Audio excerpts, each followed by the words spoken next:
আর একটা পুষ্কিনি, এরকম পুষ্কিনি কতটি আছে এই জায়গায়?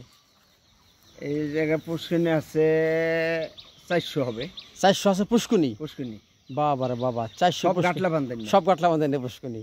এই সব গাটলা বাঁধা যে পুষ্কিনিগুলো, এগুলো সব তো এই যে জমিদের ওনা গইছিল, ওনার দেশে বাবু গইছিল, বাবু গইছিল, বাবু গইছিল 14 বাবু 1400 জমিদার বাড়ি। জমিদার বাড়ি। আসলে এতগুলা পুষ্কিনি, আসলে আমরা দেখেন প্রত্যেকটা পুষ্কিনি আসলে দেখেন আগলে ব্রিটিশ আমলের গাটলা বাঁধানো। এগুলো আসলে বোঝা না খায় দাঁড়ায় কত সুন্দর বড় বড় পুষ্কিনি। এই যে দেখেন, আমরা যে ভিডিওগুলো আপনাদের দেখাচ্ছি, এটা হলো একটা পুরাতন পুষ্কিনি। কি বাকি গোসল করবেন নাকি?